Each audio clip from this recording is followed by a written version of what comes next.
नमस्कार साथियों, स्वागत है आपका। देखिए एमपी टेट वर्ग 3 2025 का मेंस हो चुका है और इसी के बारे में आज हम बात करेंगे कि इसमें अब क्या चल रहा है और आगे क्या होने वाला है। बहुत दिनों से मैं वीडियो नहीं बना पाया था क्योंकि मेरी तबीयत ख़राब हो गई थी, थोड़ा बुखार वगैरह आ गया था इसलिए, ठीक है। लेकिन आपको पता है 17 तारीख को जो आंदोलन हुआ, सबसे पहले हम उसी की बात करेंगे कि आखिर उसमें ऐसा क्या हुआ और उसके हिसाब से अब पद वृद्धि होगी या नहीं, इसके बारे में बात करेंगे और रिजल्ट कब तक आएगा, ठीक है। सबसे पहले बात करते हैं इसमें आजकल क्या चल रहा है। तो इसमें कुछ नहीं चल रहा है और जो 17 तारीख को आया था, जैसा मैं छोड़ के गया था वैसा ही हो रहा है।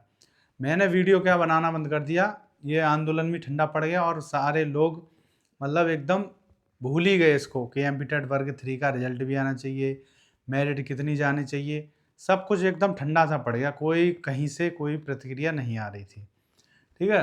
तो हम बात करेंगे कि आंदोलन का क्या हुआ। सबसे बड़ी चीज़ है पद वृद्धि इसमें होगी या नहीं होगी। तो जिस हिसाब से मैं देख रहा था आंदोलन में कितने लोग आए थे, मात्र 100 से लेकर 150 तक ही लोग आए थे, ठीक है। जितने लोगों ने कमेंट किया था उतनी संख्या आंदोलन में ही पहुंची।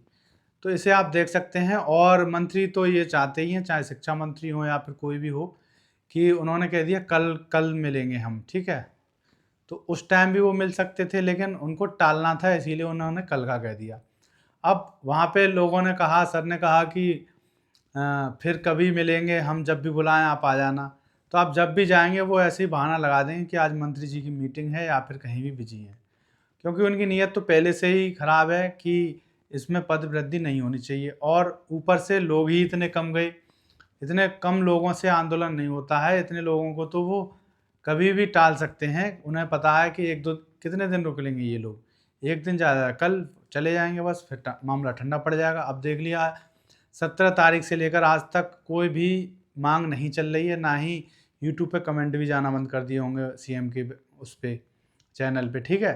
तो ऐसे कुछ नहीं होगा। कम से कम यदि 17 तारीख को आंदोलन था और इसमें पेपर देने वाले लोगों की संख्या 70,000 है, तो यदि 10,000 लोग भी पहुंच जाते वहाँ पे आपके भोपाल में, तो कुछ हो सकता था। उनको लगता कि हाँ बहुत सारे बच्चे आए हैं, उनको कंट्रोल करना जब मुश्किल पड़ जाता है ना, पुलिस को भेजना पड़ता है कंट्रोल करने के लिए, तब कहा जाता है कि आंदोलन है और बच्चों की कुछ मांग है, तब उनको बात करनी पड़ती है। एसएसपी को ऑर्डर देने पड़ते हैं कि इतनी भीड़ को कैसे कंट्रोल किया जाए, कुछ भी हो सकता है। तब वहाँ पे तुरंत कोई भी बड़ा मंत्री हो, शिक्षा मंत्री हो, कोई भी मिलने आता है या उसका सेक्रेटरी आए, तब आपसे ज्ञापन लेगा, तब आपको मतलब वहाँ से जाने देगा।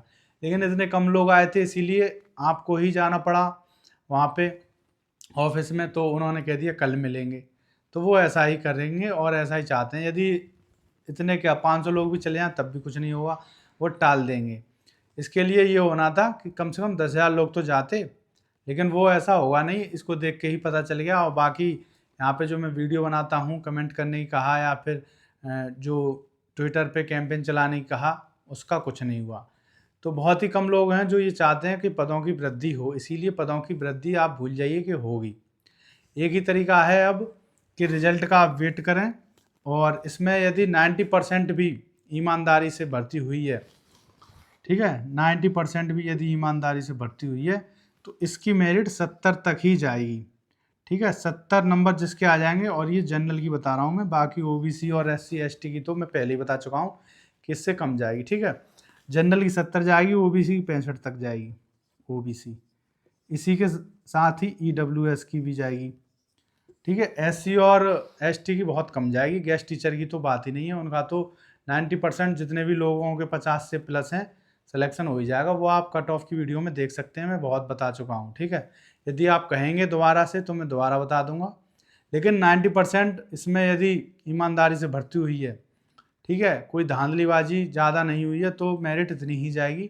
कुछ लोग कह रहे हैं 80 जाएगी, तो 80 जाना बहुत मुश्किल है। जब धांधली 50% से ज़्यादा हो तभी इतनी जाएगी, वरना सभी के जो नंबर हैं वो 70 से कम ही आए हैं। बहुत कम लोगों के ही 70 प्लस गए हैं। तो 70 प्लस जाने से ये नहीं होगा कि 70 प्लस मेरिट जाएगी। बहुत कम लोग हैं, उनका सिलेक्शन हो जाएगा, उसके बाद मेरिट 70 से नीचे ही आएगी, ठीक है। अब आगे क्या होगा, मान लीजिए इसमें बहुत से लोगों का सिलेक्शन, सबका तो नहीं हो पाएगा, 13,000 ही लोग जाएंगे जितनी वैकेंसी हैं। उसके बाद जो भी लोग बचेंगे, इस समय भले ही उनकी कोई ना सुने, लेकिन अभी भी एक रास्ता है आपके पास कि जिन लोगों को लग रहा है कि इसमें वैकेंसी बढ़नी चाहिए और मान लीजिए इसका रिजल्ट और भी लेट हो जाता है, दिसंबर में नहीं आए 10 या 15 दिसंबर तक, तो वो RTI दाखिल कर सकते हैं, राइट टू इन्फॉर्मेशन। इसको जब वो शिक्षा मंत्री और इन सब से पूछेंगे कि हमें जवाब चाहिए कि MP में कितनी वैकेंसी बची हैं अभी खाली, तो उनको लिखित रूप में जवाब देना होगा, ठीक है। तो वो राज्य लेवल पर RTI दाखिल करें, और RTI में कुछ नहीं है, आप देख सकते हैं कहीं भी यूट्यूब पे। एक सिंपल एप्लीकेशन फॉर्म आपको खाली कागज लेना है और उस पर एक एप्लीकेशन लिखनी है, सेवा में सविनय महोदय निवेदन ये है कि मुझे ये जानकारी चाहिए, मैं MP का निवासी हूँ या कहीं का भी हूँ, कि MP में राज्य में जो प्राथमिक में शिक्षक हैं उनकी कितनी वैकेंसी खाली पड़ी हैं और कितने पदों पर इस बार 2025 में वैकेंसी लाई गई हैं, एग्ज़ाम हुआ है। तो उनको क्लियर बताना पड़ेगा। यदि थोड़ी भी ईमानदारी बची है तो वो आपके RTI के जवाब में, जब मान लीजिए इतने बच्चे तो हैं ही जो ईमानदार हैं, जो आंदोलन में भी पहुंच गए, उनकी जो लड़ने की ताकत है वो उनको भी पता चल गई है कि वो किसी से नहीं डरते हैं, और जो भी लोग आंदोलन गए हैं वो कहीं ना कहीं उनको एक कॉन्फिडेंस आया है कि हम अपने हक के लिए लड़ सकते हैं।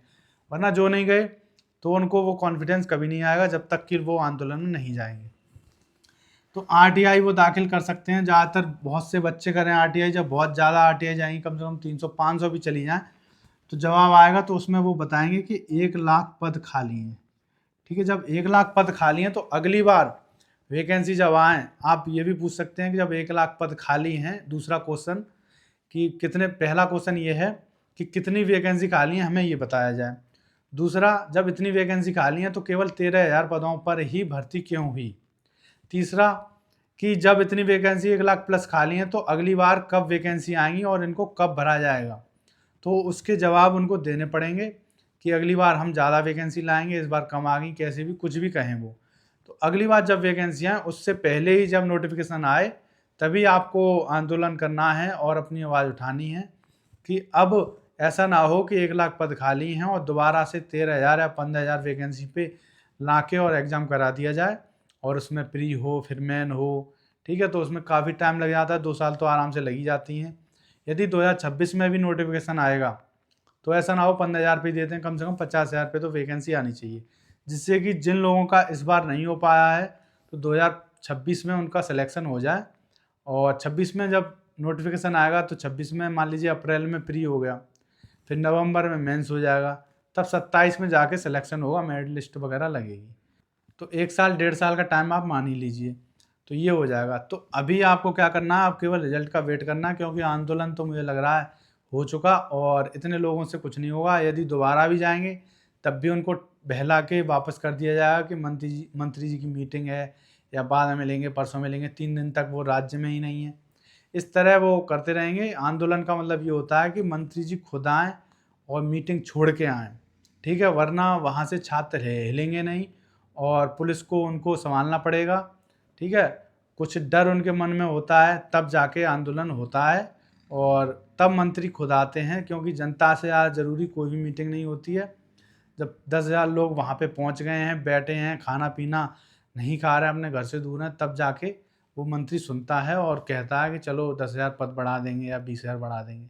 लेकिन ऐसा कुछ नहीं हुआ, 150, 100, 200 लोगों से कुछ नहीं होता, ठीक है। इसीलिए आपको रिजल्ट का वेट करना है और RTI दाखिल करनी है, पूछना है लिखित रूप में कि कितने पद हैं, वरना अगली बार भी वो कह देंगे इतने ही पद हैं और 12-13,000 पे फिर दोबारा वैकेंसी आ जाएंगी, ठीक है। तो देखते हैं रिजल्ट कब आता है। इसका रिजल्ट आने की पूरी संभावना है कि दिसंबर में आपका रिजल्ट आ जाए, ठीक है। तो मिलते हैं अगली वीडियो में, तब तक के लिए थैंक यू।